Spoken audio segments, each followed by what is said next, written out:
Bismillahirrahmanirrahim. Assalamualaikum warahmatullahi wabarakatuh.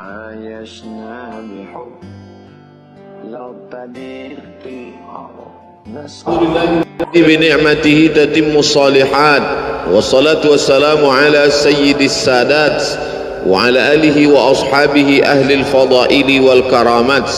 Subhanaka la innaka antal alimul hakim. Rabbi shrah li sadri wa yassir li amri wahlul 'uqdatam min lisani yafqahu qawli. Man shalla subha fi jama'atin kana fi zimmatillah. Siapa yang sholat subuh berjamaah, maka dia dalam tanggungan Allah, dalam tanggung jawab Allah, dalam perlindungan Allah. Maka kita semua yang sholat subuh berjamaah ini dalam fi zimmatillah, dalam tanggung jawab Allah, dalam kuasa Allah, dalam perlindungan Allah dari segala macam mara bahaya, musibah, penyakit, dan dijaga dalam istiqamah iman dan Islam. Man shalla subha fi jama'atin, siapa yang salat subuh berjamaah, thumma qa'ada yadhkurullah, duduk berzikir mengingat Allah, thumma hatta tatlu'a asy-syamsu, sampai terbit matahari, thumma yusalli raka'ataini, salat sunat 2 rakaat, kanat lahu ka ajri hajjatin wa umrah, maka dia dapat pahala seperti haji dan umrah tammah. Diriwayatkan oleh Imam Abu Isa ibni Sawrah At-Tirmidzi dalam kitab yang masyhur disebut Sunan At-Tirmidzi, tapi disebut juga nama lain kitabnya sama, Jami' At-Tirmidzi. Disebut dia Jami' karena di dalamnya ada aqidah, ada syariah, ada akhlak. Disebut dia dengan Sunan karena di dalamnya ada sunnah. Kalau satu sunnah, kalau 2 sunnatani, kalau 3 sunan. Sunan Abi Daud, Sunan Tirmidzi, Sunan Nasai, Sunan Ibni Majah, Sunan Ad-Darimi. Bedanya dengan Sunan Gunung Jati, kenapa disebut sunan? Karena kalau kita hormat, tangan kita disusun. Susun itu susunan, maka disebut sunan. Tidak ada hubungan. Yang satu sunnah, yang satu cara menghormati, sunan. Karena kalau ketemu tangan kita bersusun-susun menghormati, memuliakan dia. Begitu juga lah tangan saya susun memuliakan Abah Raud, para tuan-tuan guru, alim ulama, Amar, Adinda Amar, sahabat-sahabat semua, muslimin muslimat, insyaallah semua kita dalam ridha Allah Subhanahu wa ta'ala. Saya diberi judul subuh ini, ayam mati di lumbung padi. Sepanjang saya ceramah baru inilah judul yang aneh, ayam mati di lumbung padi. Jangan seperti ayam mati di lumbung padi. Itu pepatah orang Indonesia. Lumbung padi itu kalau pergi nanti ke Sumatera Barat, ada rumah seperti rumah adat di depan rumah, trangking namanya, itu tempat menyimpan padi. Supaya apa? Supaya nanti di musim paceklik, musim kemarau, sawah tidak tumbuh hijau, tidak terjadi kelaparan. Di Pulau Jawa, di Kalimantan, di Sulawesi, bahkan di Papua juga begitu tabiat orang Indonesia. Memang dia punya persiapan. Kalau di tempat lain makanannya sagu, ada tempat penyimpanan sagu. Di daerah timur sana makan sagu. Saya ceramah ke daerah Sulawesi, ke Papua, di Sorong, di Raja Ampat, di Fak-Fak, diberi sagu. Ini makanan enak Pak Ustadz, saya coba, enak, cuman cepat laparnya karena kita biasa makan nasi. Artinya apa? Ada persiapan untuk masa depan. Itu diajarkan Allah Subhanahu wa ta'ala dalam surah Yusuf ketika dia diberikan Allah Ta'ala ilham melalui mimpi, wahyu. Bagi kita tidak ada wahyu karena sudah putus dengan datangnya Nabi Muhammad SAW. Habis. Al-yawma akmaltu lakum dinakum wa atmamtu alaikum ni'mati wa raditu lakumul islam dina. Habis, tak ada lagi wahyu. Tapi kemudian ilham tetap terus ada. Lil insani lammatani, manusia ini punya dua lammah. Bisikan-bisikan yang datang dari malaikat disebut ilham. Bisikan-bisikan yang datang dari syaitan disebut waswasah. Makanya kita selalu minta perlindungan Allah dari waswasah. Qul a'udzu birabbin nas, malikin nas, ilahin nas, min syarril waswasil khannas. Nama perbuatannya waswasa, yuwaswisu. Waswasah, tempat dia berbisik, alladzi waswisu fi sudur, di dada. Bagian yang sebelah mana? Atas, bawah, kanan, kiri. Yang sebelah kiri, tempat jantung berdetup, berdetak, berdegup, sebelah kiri. Makanya jantung itu kita isi dengan zikir. Afdaluz zikri fa'lam annahu la ilaha illallah. Ke situ untuk mengusir bisikan-bisikan setan. Tabiat dia khannas, bersembunyi. Kenapa disebut dia bersembunyi?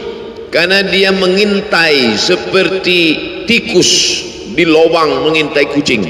Kalau dia lihat ada kucing, dia khannas, bersembunyi. Tapi ketika dia lihat tidak ada kucing, dia keluar. Maka saat hati berzikir, dia bersembunyi. Saat hati lalai, dia keluar.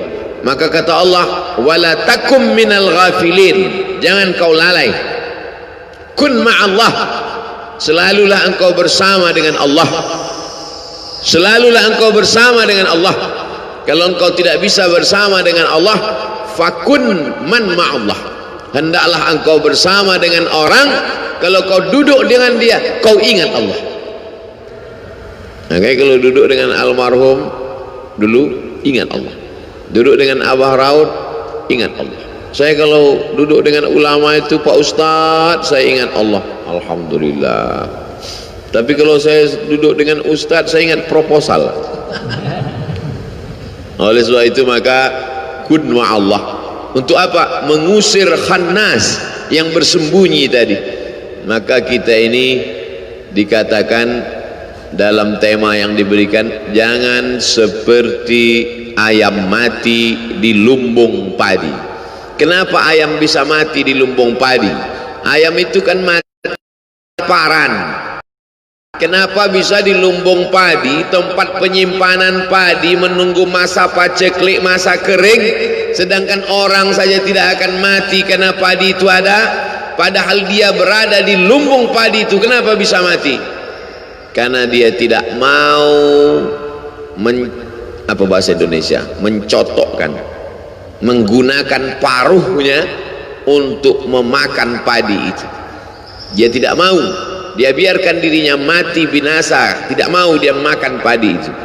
Oleh sebab itu, adakah manusia seperti ini disebutkan dalam Al-Quran yang sejalan dengan peribahasa ini? Ada. Siapa dia? Kamatsalil himari yahmilu asfara, seperti keledai membawa kitab. Keledai dipakai untuk menarik gerobak. Isi gerobak itu di belakang kitab berjilid-jilid. Tapi ada manfaat kitab itu bagi keledai? Tak ada. Jadi kalau dalam peribahasa kita dipakai ayam, di Mesir, di Arab yang dipakai keledai. Keledai selalu dipakai untuk konotasi negatif yang jelek-jelek. Suara. Inna angkaral aswati la sautul hamir. Suara yang paling jelek adalah suara keledai.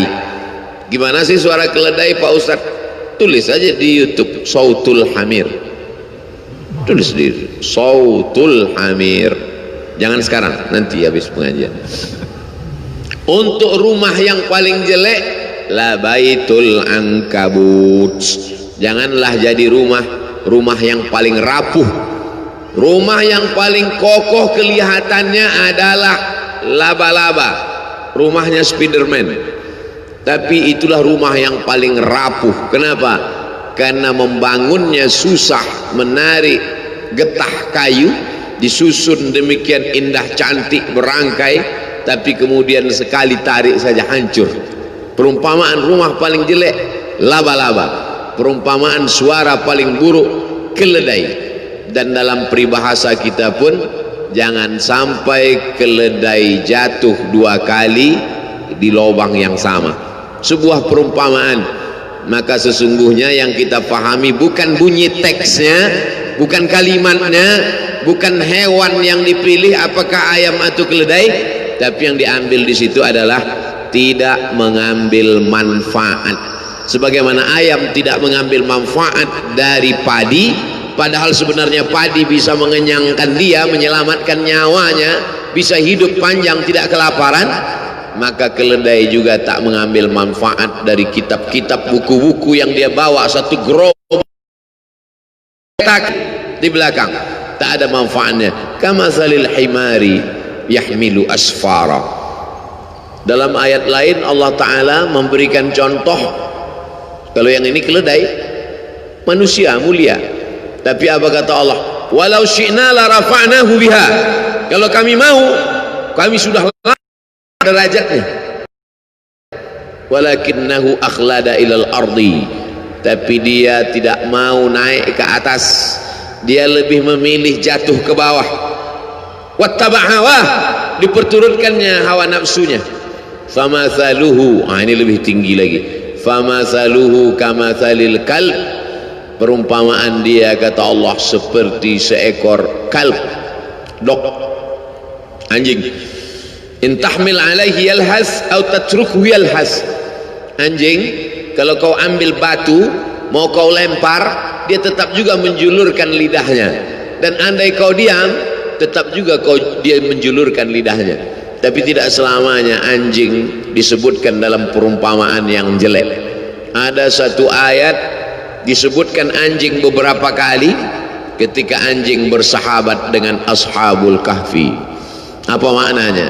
Anjing sekalipun najis mughalladhah, kalau dia jilat idza walagal kalbu fi ina'i ahadikum, kalau ada seekor anjing menjulurkan lidahnya ke dalam bejana tempat air kamu, fa ahriquhu, tumpahkan air itu semuanya habis, basuh bejana tempat air itu dengan 7 kali. 1 kali dengan air bercampur tanah, 6 kali dengan air suci yang mensucikan, tahir mutahhir, suci lagi mensucikan.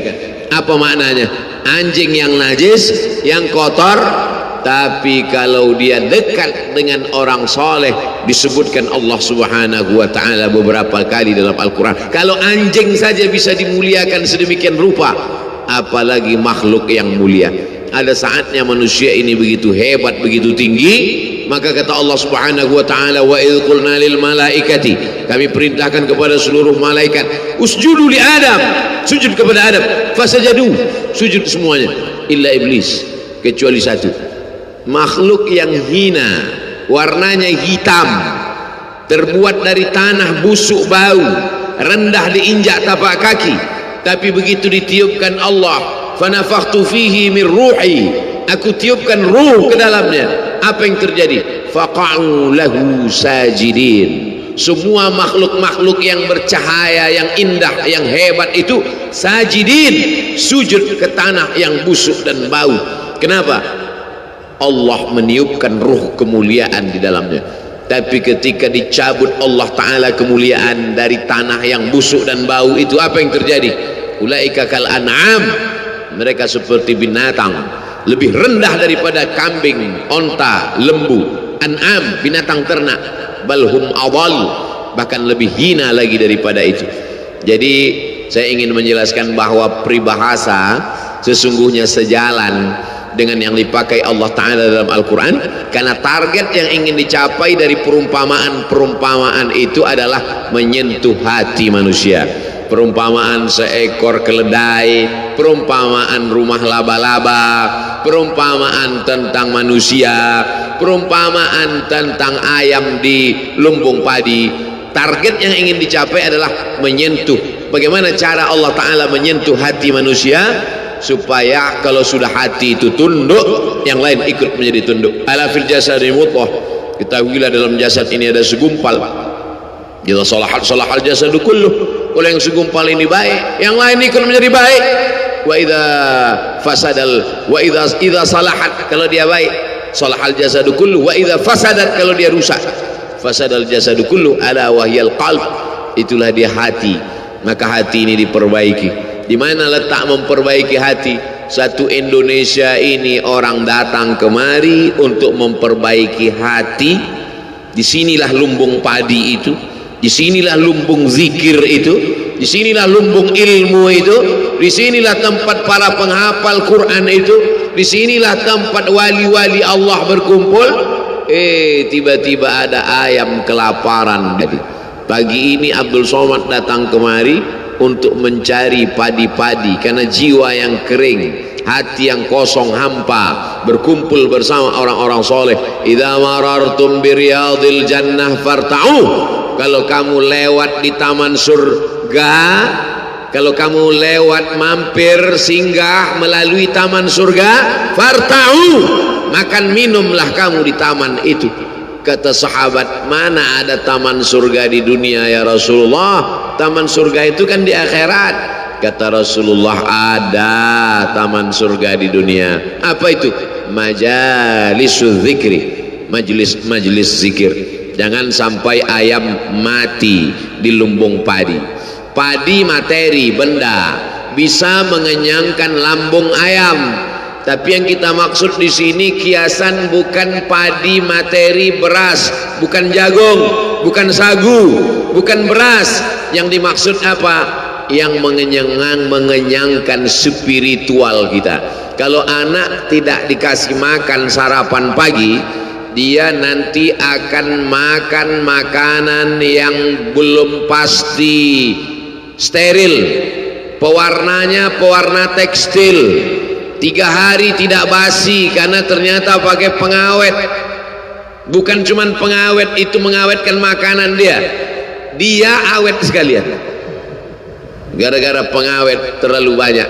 Maka orang tua yang khawatir anaknya jajan sembarangan di pinggir jalan, dikasih makanan. Ini materi, makanan ini materi, beras ini benda, sagu ini benda, jagung ini benda. Benda hanya bisa mengenyangkan benda. Materi beras, jagung, padi mengenyangkan lambung, karena lambung juga materi. Tapi jiwa manusia bukan materi. Ada zahir, ada batin, ada spiritual, ada material. Makanya selalu dalam sambutan kami berterima kasih kepada seluruh panitia yang sudah memberikan sumbangan material maupun spiritual. Sesungguhnya orang-orang barat yang mengikut filsafat wujudiyah, ada namanya filsafat wujudiyah. Wujud artinya ada. Dia hanya percaya pada sesuatu yang ada di depan mata. Apakah Abdul Somad itu ada? Ada. Kenapa dia ada? Karena bisa dilihat mata, bisa ditangkap dengan panca indera, bisa disentuh dengan tangan. Maka Abdul Somad itu ada. Adakah ruh Abdul Somad? Ruhnya tidak ada, karena ruh tidak bisa dilihat mata, tidak bisa disentuh tangan, tidak bisa diraba, ditangkap dengan panca indera. Maka tidak ada. Filsafat itu disebut dengan filsafat wujudiyah. Bahasa Inggrisnya materialism, diambil dari kata materi, benda. Maka kalau tidak nampak, tidak ada. Malaikat kiraman katibin tidak ada. Raqib dan atid tidak ada. Alam barzah tidak ada. Sorga tidak ada, karena tak dilihat oleh mata. Puncaknya adalah Tuhan tidak ada. Maka lahirlah generasi-generasi ateis. A tidak ada, T Tuhan, is keyakinan. Ateis keyakinan yang meyakini bahwa Tuhan tidak ada. Tapi aneh bin ajaib, ketika dia mau mati kecelakaan, dia minta tolong, dia tulis SOS, save our soul. selamatkan jiwa kami. Katanya tidak percaya kepada yang gaib, tapi dia minta selamatkan, save our soul. Mestinya kalau tidak percaya kepada jiwa, tidak percaya kepada roh, tidak SOS, SOB, save our body. Dan dalam lagu kebangsaan Indonesia kita nyatakan, kami percaya kepada yang zahir dan batin. Indonesia Raya, bangunlah jiwanya dulu dibangun, barulah bangun badannya. Maka membangun badan ini nomor 2. Tapi kalau kita tonton TV, iklan yang paling banyak itu membangun jiwa atau membangun badan? Membangun badan. Cobalah tonton TV, ambil kertas, bawa pena, dari jam 6 pagi sampai jam 6 sore nanti tonton, kasih ambil kertas, garis di tengah, buat membangun jiwanya, membangun badannya. Berapa yang membangun jiwa, berapa membangun badan? Air ini membangun jiwa, membangun badan? Membangun badan. Dia materi, maka materi hanya bisa menyelesaikan masalah materi. Masalah materi mana yang mau diselesaikan dengan materi ini? Materi ini. Materi mana yang bisa diselesaikan dengan sarapan? Materi lambung. Tapi masalah materi jiwa, sebetulnya jiwa itu beradanya di mana Pak Ustadz? Di sini atau di sini? Ikhtilaf para filosof. Yang satu mengatakan fid dimal, di otak. Yang satu mengatakan fil qalb, di jantung. Saya tidak suka ikhtilaf karena kata Nabi, kata Allah dalam Al-Quran, kata Nabi dalam hadis, la takhtalifu fakhtalafat qulubukum, jangan kamu ikhtilaf, nanti hati kamu ikut menjadi ikhtilaf. Saya mengkombinasikan aja antara dua pendapat ini, berawal dari jantung naik ke otak. Jadi kalau ada mengatakan sebetulnya kita saat berpikir itu di mana, di sini atau di sini? Am ala qulubin afala yatadabbaruna al-Qur'an, mengapa mereka tidak merenungkan Al-Quran? Am ala qulubin aqfaluha, atau hati mereka terkunci? Kalau begitu berpikir itu di hati katanya. Ini dalil mereka yang mengatakan bahwa letaknya itu yang gaib, itu letaknya di hati. Dan banyak sekali hadis-hadis mengatakan di hati.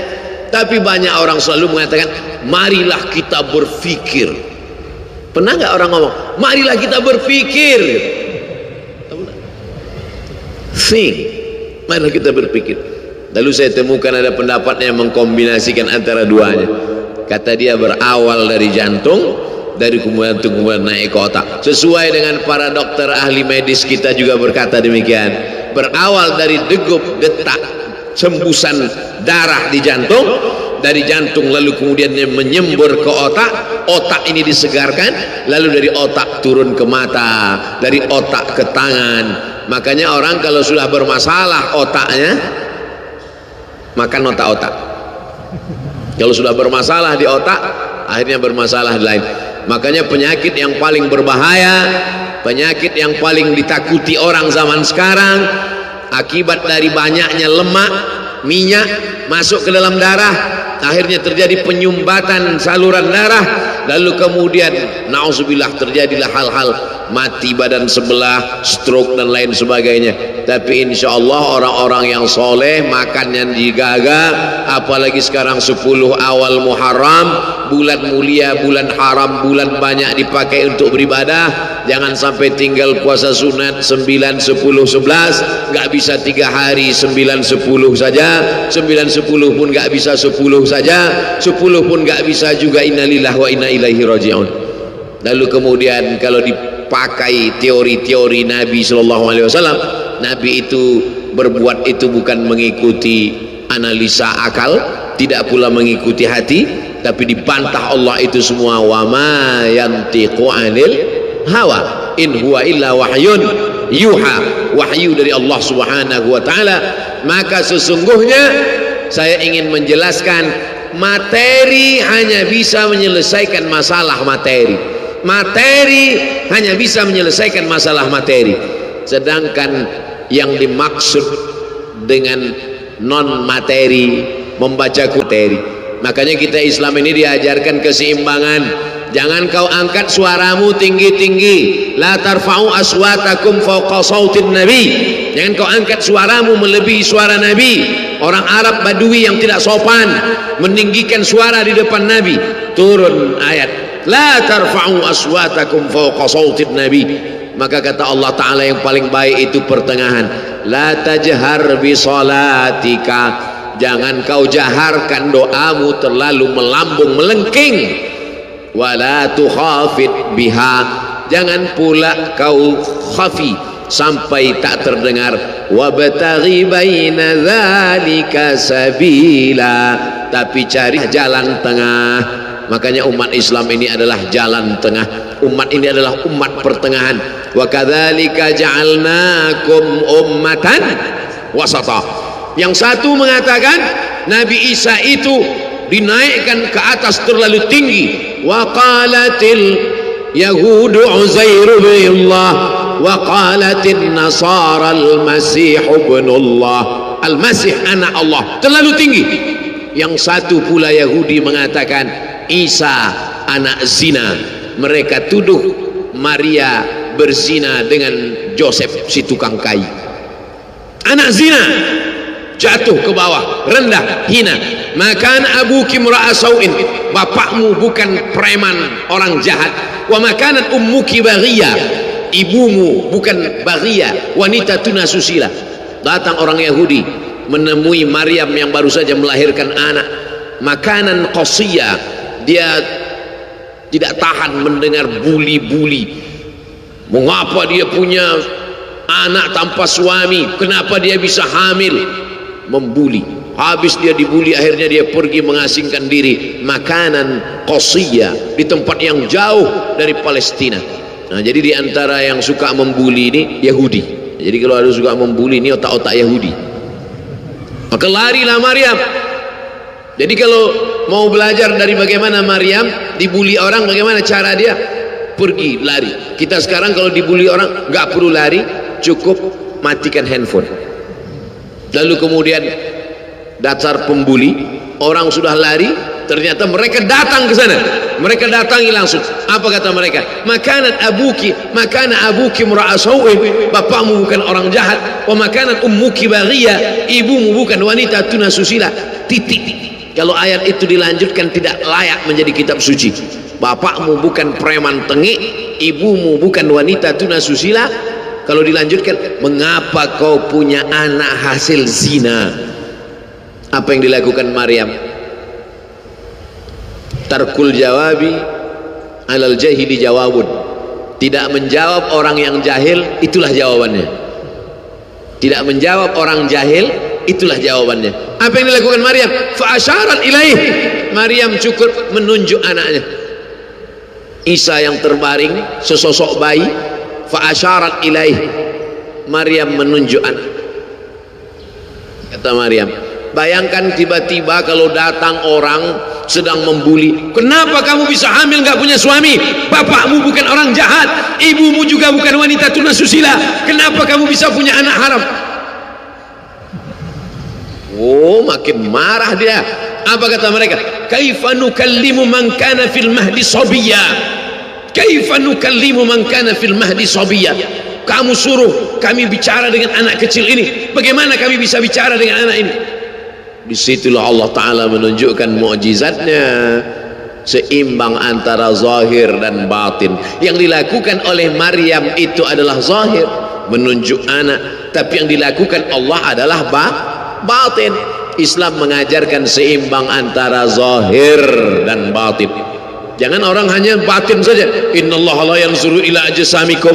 Allah tidak melihat bentuk fisik tubuh kamu. Wala ila suwarikum. Allah tak melihat rupa wajah kamu. Walakin yanzuru ila qulubikum. Yang dilihat Allah itu batin kamu. Gara-gara ini santri-santri tak mandi pagi. Kamu kenapa matanya? Allah hanya melihat hati kita, Pak Ustaz. Makanya ketika bercermin kita diajarkan Allahumma kama hassanta khalqi wa hassin khuluqi. Makanya di Az-Zikra yang zahir ada, yang batin ada. Merugilah orang yang berada di Jakarta, Jabodetabek, Jakarta, Bogor, Depok, Tangerang, Bekasi. Mereka adalah ayam-ayam mati di lumbung padi. Yang dari Sumatera selamat, karena nyebrang pulau. Kalau mau datang kemari rapid test dulu, kan sembarang. Nih masih ada bekasnya. Saya selamat, saya tidak termasuk ayam mati di lumbung padi karena lumbungnya jauh. Tapi yang ada di sekitar Jabodetabek, Lampung agak kena juga karena dekat kemari. Dulu seingat saya berbis-bis datang kemari. Lalu kemudian yang lebih dekat lagi Bogor, yang lebih dekat lagi sekitar ini. Maka ini akan ditanya, la tus'alunna yauma idzin anin na'im. Kamu ditanya, nikmat terbesar adalah bisa tinggal di dekat az-zikra, nikmat terbesar. Tapi tidak ada nikmat yang sia-sia. Afa khalaqnakum abatha, apakah kami ciptakan kamu sia-sia? Aku beri engkau nyawa, aku titipkan roh di dalam jasadmu, kuberikan ku kesempatan tinggal di dekat az-zikra. Tapi kenapa kau menjadi ayam yang mati di lumbung padi? Perutnya mungkin kenyang, tenggorokannya mungkin tenang, matanya mungkin lapang, tidurnya lelap, tapi jiwa kosong hampa. Akibat apa? Akibat tidak diisi dengan zikir, tidak diisi dengan baca Quran, tidak diisi dengan muhasabah, tidak diisi dengan meneteskan air mata, tidak diisi dengan duduk bersama ulama, tidak diisi dengan sholat berjamaah, tidak diisi dengan kajian-kajian. Sesungguhnya setiap kita datang ke dunia ini sudah membawa benih. Tidak ada yang lahir ke dunia ini kosong hampa. Jadi kalau ada bapak-bapak yang diceramahi oleh orang motivator atau siapapun dia, mari isi anak kita dengan Islam, mari isi anak kita dengan iman. Tidak begitu guys. Kita lahir ke dunia ini bukan dalam keadaan kosong. Kita lahir sudah membawa iman. Mana dalilnya? A'udzubillahi minasyaitonir rajim. Wa idz akhadha rabbuka min bani Adam. Ingatlah ketika Allah mengambil persaksian dari seluruh anak cucu keturunan Adam. Wa asyhadahum. Allah mengambil persaksian. Asyhada yushhidu. Asyhadahum ala anfusihim. Ketika itu Allah bertanya, alastu bi rabbikum? Bukankah aku ini Rabb kamu? Semua kita waktu itu menjawab, bala syahidna, ya engkau adalah Rabb kami ya Allah. Setelah kita diisi, barulah kita masuk ke dalam rahim ibu kita, barulah turun ke bumi, barulah datang kemari. Lalu kemudian setelah di sini lupa, antaqulu yaumal qiyamati inna kunna an hadza ghafilin. Kami lupa, kami tidak ingat. Orang yang tidak ingat ini diingatkan. Fadzakir, ingatkanlah. Inna fa'ati az-zikra. Fadzakir, berilah peringatan. Inna fa'ati az-zikra. Inna fa'ati az-zikra. Az-zikra bermanfaat untuk siapa? Liman yakhsha, bagi orang yang takut bahwa dia nanti akan bangkit dari tanah, bahwa dia akan hidup sekali lagi, bahwa ruh dan jasadnya akan dipertemukan lagi. Apa mungkin kita ini akan hidup lagi Pak Ustadz? Ucapanmu sama seperti ucapan Asi bin Wa'il yang membawa tulang kering kerontang yang sudah putih tak ada lagi warna. Lalu dia bertanya, hal yuhyi rabbuka hadzal 'idhama ba'da ma baliya wa ramma? Apakah bisa Tuhanmu menghidupkan tulang ini lagi ya Muhammad? Nabi sallallahu alaihi wasallam diam sampai Jibril datang membawakan jawaban. Qul yuhyiha allazi ansha'aha awwala marrah. Katakan ya Muhammad sallallahu alaihi wasallam kepada Asi bin Wa'il yang tak percaya bahwa tulang itu akan hidup sekali lagi. Yuhyiha allazi ansha'aha awwala marrah. Dia yang menciptakan tulang itu sebelum ada, menjadi ada, sekarang setelah ada dibuatnya menjadi tidak ada, akan dikembalikannya lagi menjadi ada. Sedangkan menciptakan yang tidak ada menjadi ada saja dia sanggup, apalagi yang pernah ada dibuatnya menjadi tidak ada, dikembalikannya lagi menjadi ada. Innama amruhu idza arada syai'an ayyaqula lahu kun. Azmuz zanab, ujung tulang ekor sebesar ibu jari, tulang belakang sampai ke bawah, yang lain hancur. Ketika digali makam kuburan, ada yang tulang-tulang hanya tinggal tulang paha saja, ada yang hanya tinggal gigi dan rambut saja, yang lain hancur. Tapi ada satu yang tidak hancur, kata Allah, disampaikan Nabi Muhammad SAW, ujung tulang ekor sebesar ibu jari. Maka dari itulah nanti yang akan ditunjuk, tumbuh sel-sel tulang, tumbuh kulit-kulit, tumbuh bangkit menjadi manusia sempurna di hadapan Allah. Masuk surga itu roh dan jasad. Jannatin tajri min tahtihal anhar, sungai, air sungai. Air sungai dengan gemericiknya masuk kaki ke dalam air sungai, itu adalah jasad. Kulit menyentuh air sungai terasa dinginnya, itu jasad. Zamharira, zamharira adalah cahaya matahari yang tidak tembus ke bawah. Kenapa cahaya matahari tidak tembus? Karena ada ranting-ranting kayu yang saling terkait satu dengan lain, sehingga kalau duduk di bawah maka cahaya matahari tidak tembus ke bawah. Itu jasad. Maka yang masuk surga itu adalah roh dan jasad menurut Ahlus Sunnah wal Jamaah. Kalau masuk surga cuman roh, saya nggak mau, mimpi masuk surga. Abdul Somad akan masuk surga beserta roh dan jasad, kembali sempurna.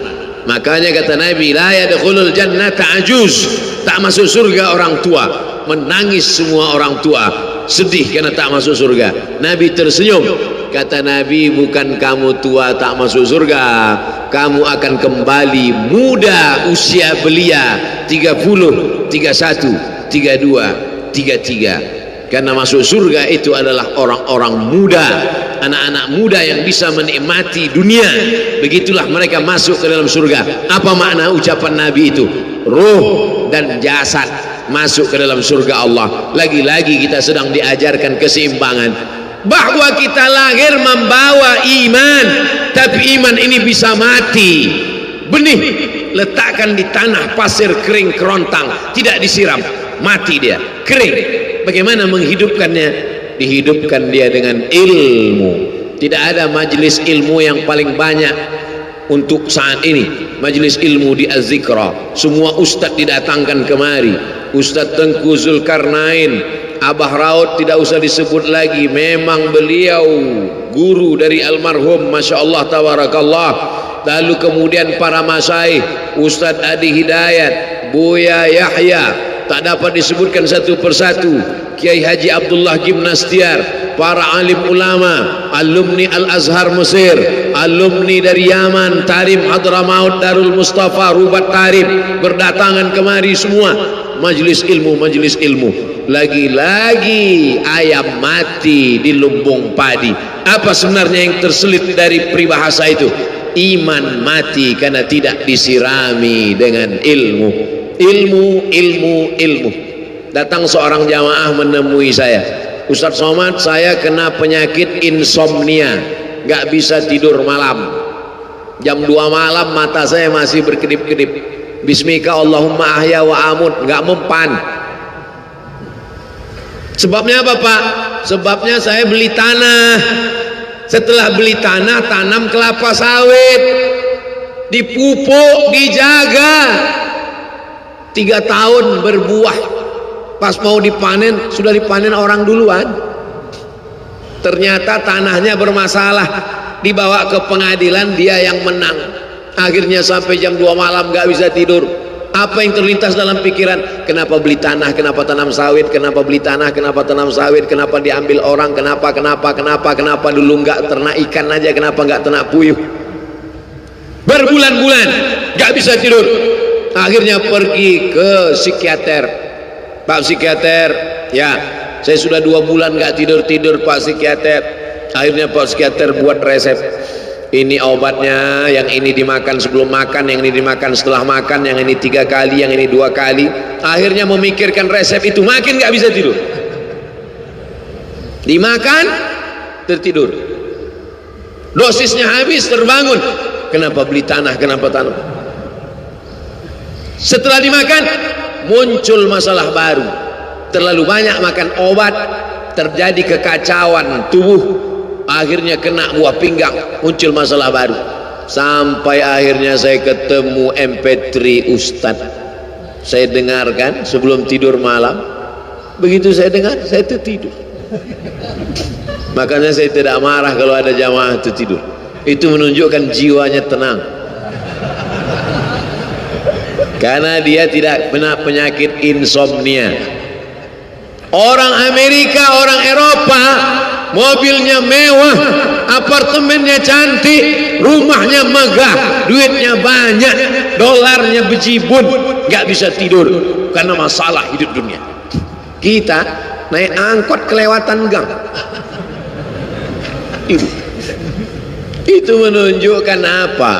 Di mana letak ketenangan itu? Huwallazi anzala sakinata fi qulubil mu'minin. Dia yang menurunkan ketenangan ke dalam hati orang yang beriman. Oleh sebab itu maka iman ini mesti disiram dengan ilmu. Majelis ilmu adalah majelis zikir. Majelis ilmu adalah majelis turunnya rahmat dan barakah. Majtama'a qaumun fi baitin min buyutillah. Sekelompok orang berkumpul di rumah Allah, yatsluna kitab Allah, membaca ayat-ayat Allah, wa yatadarasunahu fima bainahum, mengkaji isinya. Nazalat alaihimus sakinah, turun ketenangan. Wasyat bihimur rahmah, turun rahmat kasih sayang Allah. Haffat bihimul malaikah, dikelilingi oleh para malaikat. Wa dzakarahumullahu fi man indah, dibanggakan Allah Ta'ala dengan para malaikat. Tadi malam ketemu dengan murid dari Syekh Muhammad Yasin bin Isa Al-Fadani di Zawiyah Raudhah. Ketemu, cium tangan, barokah, zikir, sholawat, tenang jiwa. Lalu kemudian subuh ini ketemu dengan Abah Raud, ketemu dengan para penghafal Quran, ketemu dengan santri-santri, tenang jiwa.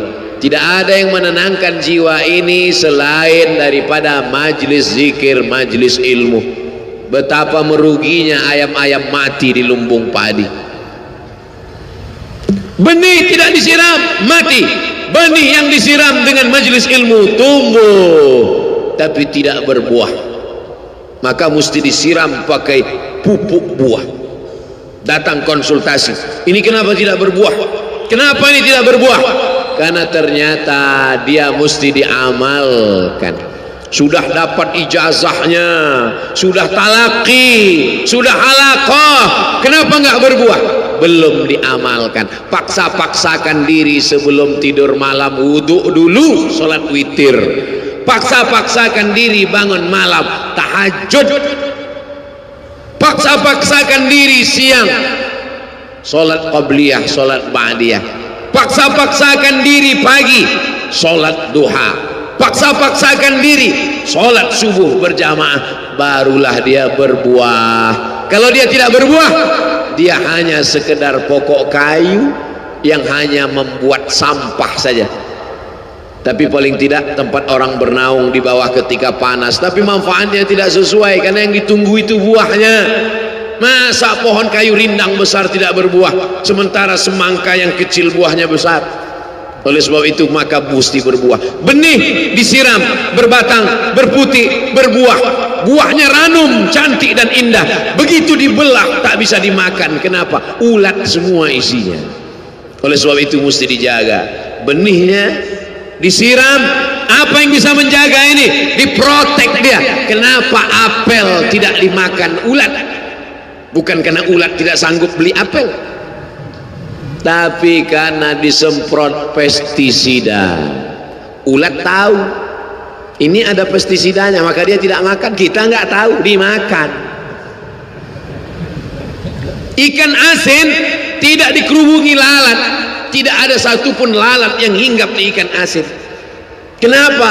Karena lalat tahu ikan asinnya pakai formalin, manusia nggak tahu. Pintar mana manusia dari lalat? Jangan jawab. Akhirnya orang makan, menumpuklah pestisida dan formalin dalam darah. Apa namanya? CANCER, cancer. Karena dia tidak larut dalam tubuh. Yang lain-lain larut, makanan-makanan larut menjadi energi, menjadi sampah, dibuang menjadi kotoran. Sama seperti daun, kalau jatuh ke tanah larut menjadi pupuk. Tapi plastik tidak larut, maka plastik sampah bertebaran. Oleh sebab itu maka ini mesti dijaga. Apa yang bisa menjaga buah apel supaya tidak berulat? Jagalah dia dengan ikhlas. Kamu kenapa enggak ke masjid? Saya kalau ke masjid riak, maka saya enggak ke masjid. Tarkul amal li ajlin nas riak. Kata Imam Fudail bin Iyad, tarkul amal li ajlin nas riak. Tidak jadi beramal karena takut dipuji orang, riak. Wal amal li ajlihim syirik. Beramal karena ingin dipuji orang, syirik. Kenapa kamu enggak pakai sorban? Takut dipuji orang, riak. Pakai saja sorban anak, jangan takut dipuji orang. Pakai sorban, yakinkan diri. Baik. Ustaz, kenapa enggak pakai sorban? Ada masanya nanti pakai sorban. Tarkul amal li ajlin nas riya. Tapi beramal, tapi saya enggak tahan Pak Ustaz, dipuji orang. Luruskan, karena pujian pasti akan selalu datang. La'atiyannahum min baini aydihim wa min khalfihim wa an aymanihim wa an syama'ilihim. Datang dari depan, dari belakang, dari kanan, dari kiri, dari dalam. Alladzi yuwaswisu fi sudur, dari dalam, dari depan, dari belakang, dari kanan, dari kiri, dari dalam, dari dua aspek, minal jinnati wan nas, dari yang zahir, dari yang batin, berdatangan dia. La ughwiyannahum, aku akan goda anak cucu Adam. Sampai kapan? Madamat arwahuhum fi ajsadihim, selama roh masih bersemayam dalam jasad, selama masih hidup dia terus menggoda. Kapan kita berhenti dari godaan ini? Nanti setelah terbaring, terbujur kaku, bahkan sampai mau sakaratul maut pun dia tetap menggoda. Itulah makanya orang berzikir tidak bisa digoda waktu sakaratul maut. Kenapa? Karena la ilaha illallah akan terngiang di telinganya. Subhanallah walhamdulillah wa la ilaha illallah wallahu akbar. Subhanallah walhamdulillah wa la ilaha illallah wallahu akbar. Kalau itu diucapkan sekali, 10 kali, 100 kali, 1000 kali, terngiang dia di telinga kita. Bahkan ketika kita mau tidur malam pun terngiang dia. Bahkan ketika kita mengigau di tengah malam pun itu yang terngiang. Maka saat mau sakaratul maut pun itu juga yang akan datang. Apa yang kau ucapkan, apa yang kau dengar, apa yang kau fikirkan, apa yang kau renungkan, itu yang akan datang waktu sakaratul maut. Seorang bapak sudah diponis dokter, panggil istrinya, panggil anaknya, bawa ini ke rumah, nunggu malaikat maut datang. Sudah nggak ada obat, bapak sudah koma, nggak sadar-sadar di rumah sakit. Kalau tetap dipertahankan di ruang ICU, hanya ngabiskan uang saja. Dokter kasihan dengan keluarga, bawa ini pulang, karena kalau dibawa pulang pasti mati. Begitu mau dibawa pulang, matanya terbuka, sadar dia, sadar. Ketemu sama saya tanya, apa yang membuat bapak sadar? Waktu saya sedang koma itu datang Abdul Somad. Terus apa kata Abdul Somad itu? Nanya kapan tablik akbar. Akhirnya saya terbangun. Kapan tablik akbar? Saya terbangun, saya pulang ke rumah, saya kumpulkan panitia buat tablik akbar. Datang, saya heran, kok bisa saya yang datang waktu itu?